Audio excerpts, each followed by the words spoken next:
What's going on, YouTube? So today I'm at the shop. This is going to be kind of the more formal reveal, I guess, of the white truck. I haven't really gone over the whole thing quite yet. Obviously, you've been watching the build process with the motor and the chassis and all that, but haven't really gotten to dial it in yet.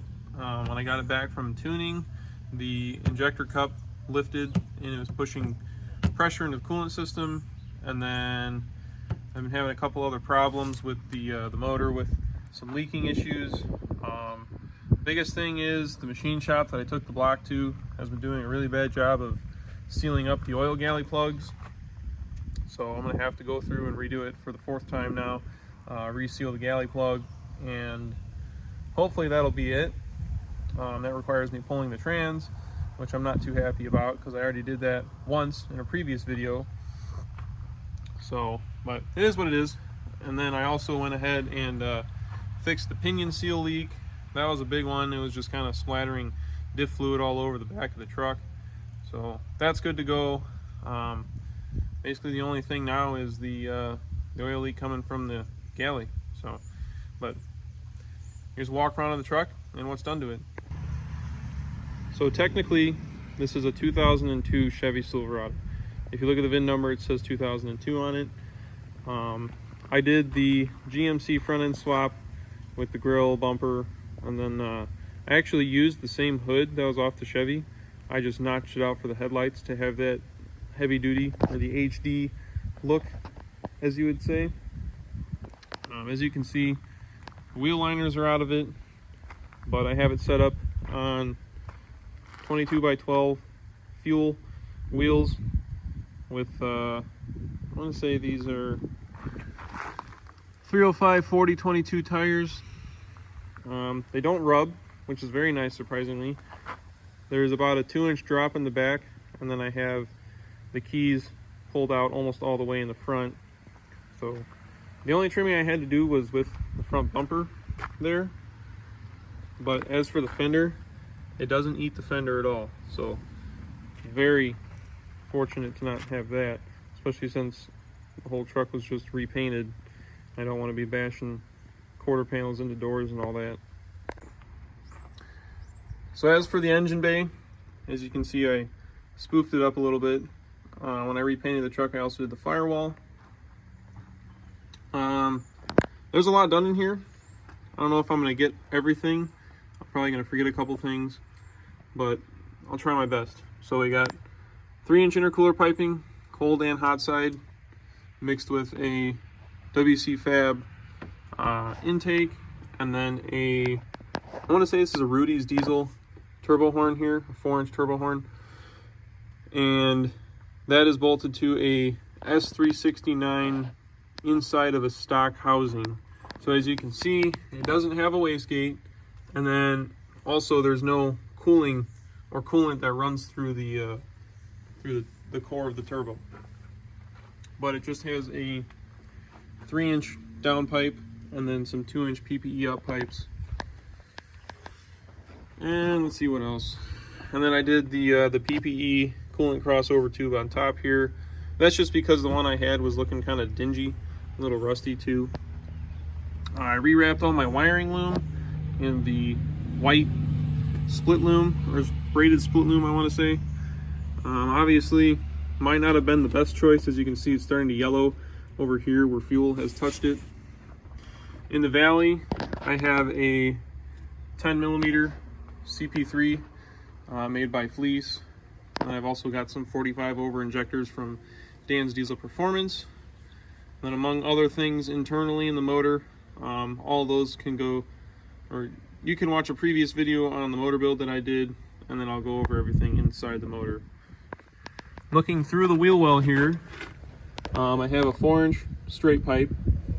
The trans back there is a built trans from a guy out in Mokina, Illinois. It's just a 750 horse build. So basically clutches, valve body mods, everything but billet shafts and hubs and all that. We have Bilstein 5100 shocks, stock upper control arms.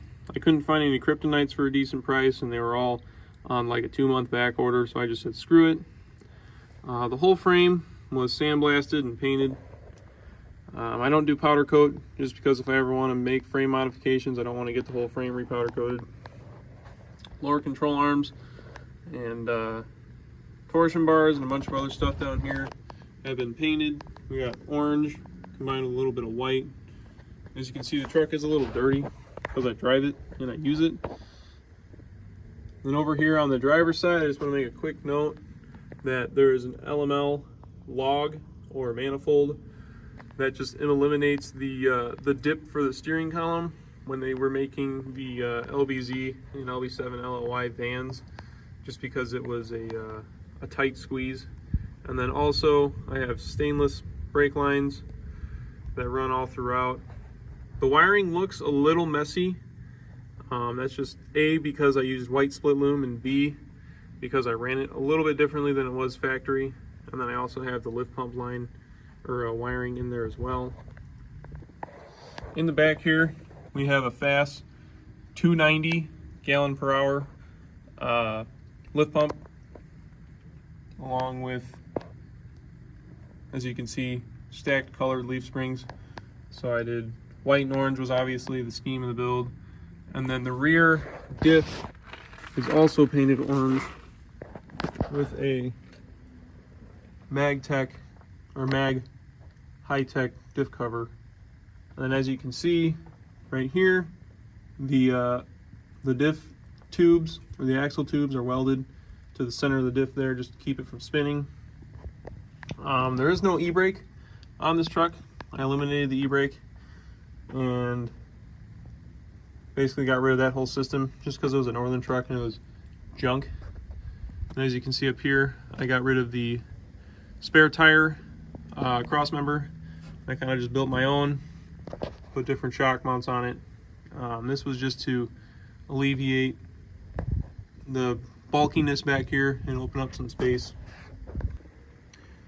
So at the back of the truck, all I really did here was a 15 to 19 Chevy or GMC bumper. This bumper was off of a base model truck, so it was originally black. It wasn't chrome, so it allowed me to paint match it to the truck. And then I also did just tinted taillights and a third brake light there. Then here's the front of the truck.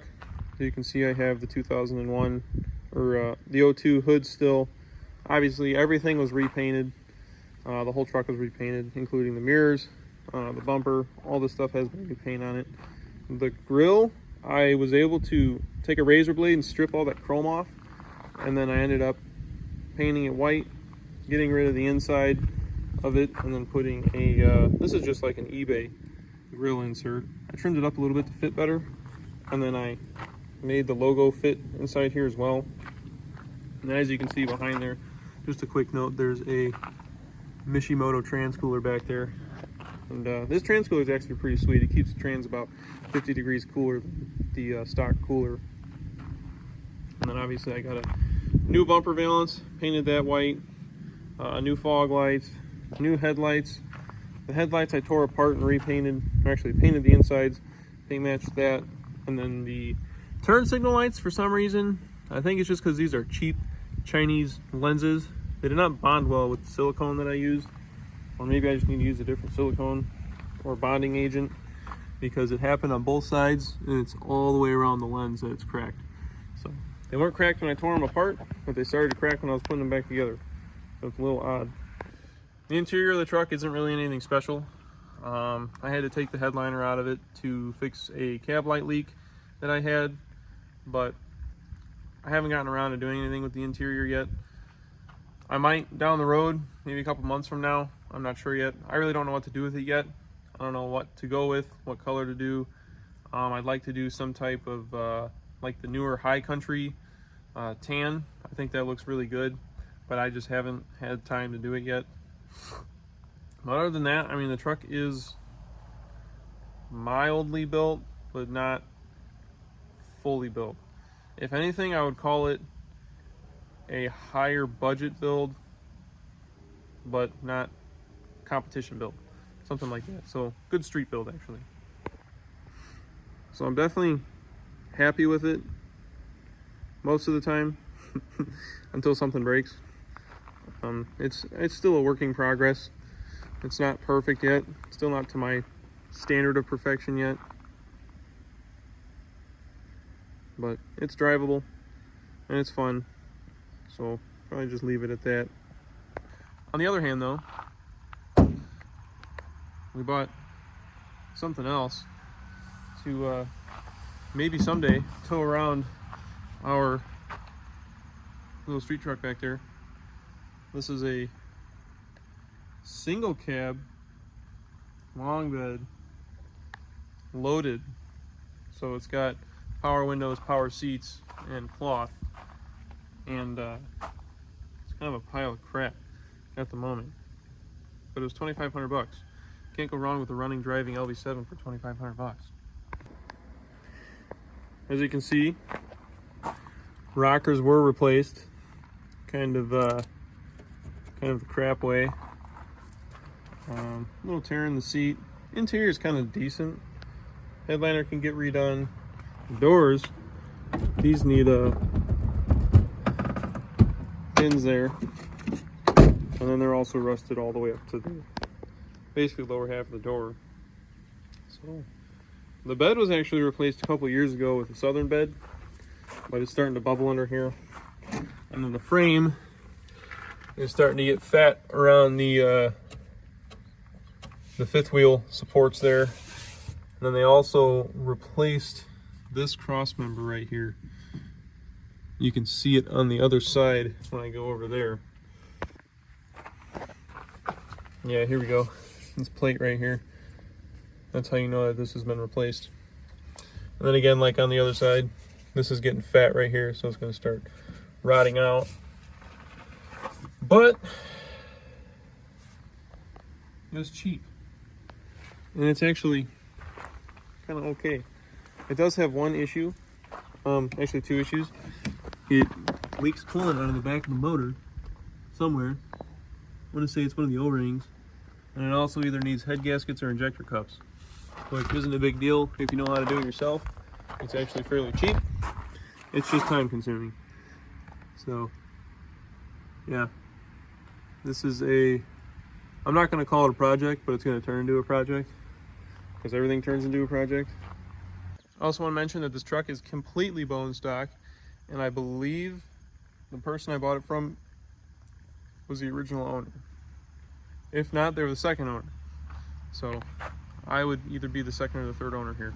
But yeah, bone stock, untouched, factory exhaust. Motor still looks pretty clean actually. Was a plow truck, which kind of blows, and I didn't get the plows, so I still have to pull the plow mounts off for the guy. And then he also wants his killer Mickey Thompson bullet holes back, which is okay with me because I think those wheels are freaking ugly. So he can have those.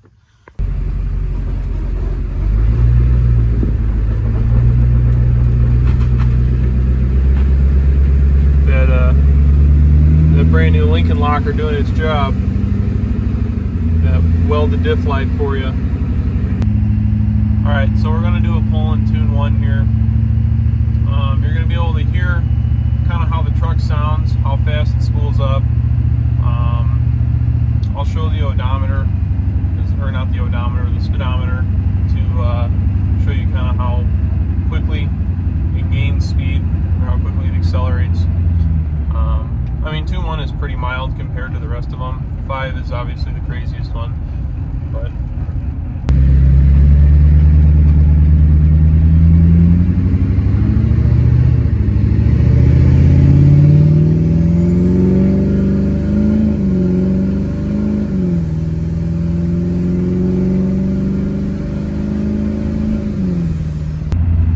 yeah, I mean, it's pretty mild.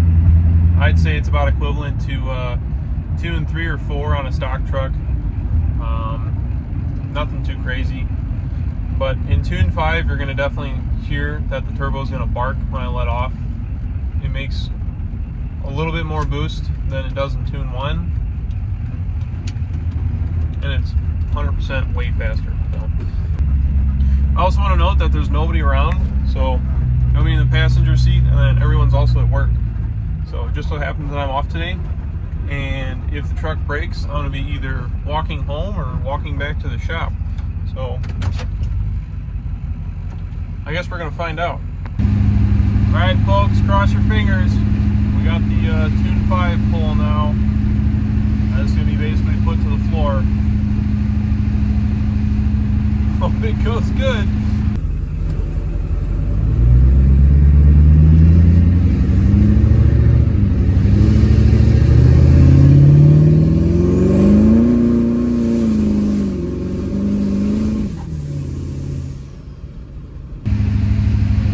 Alright, so there's no new lights on the dash, and we still have oil pressure, and the exhaust is still clear. So I think we're alright. There is one more code that popped up on my edge scanner, so we're going to see what that is. Might have been something about rail pressure. I did feel it cut fuel at the end there when the turbo barked, so pump may be maxed out right about there.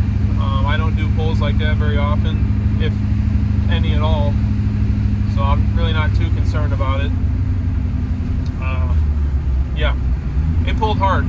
That was Tune 5 foot to the floor, so don't plan on doing that probably ever again, especially if I want the truck to stay together. So our new code is P0238. The P0380, that's just the glow plug circuit, just because the truck doesn't have a module or glow plugs anymore, or I guess a intake heater anymore. But that P0238 is a new one, and that's a boost code. So I'm gonna do a little bit of research and see what it says. So it looks like it's a map sensor code. The map sensor is held into the Y bridge. I don't know, maybe I'm thinking I blew the map sensor out. That would be pretty sweet.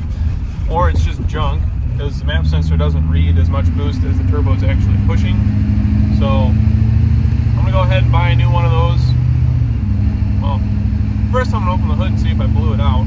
And then if I did or not, I'm probably gonna buy a new one just because it popped that code.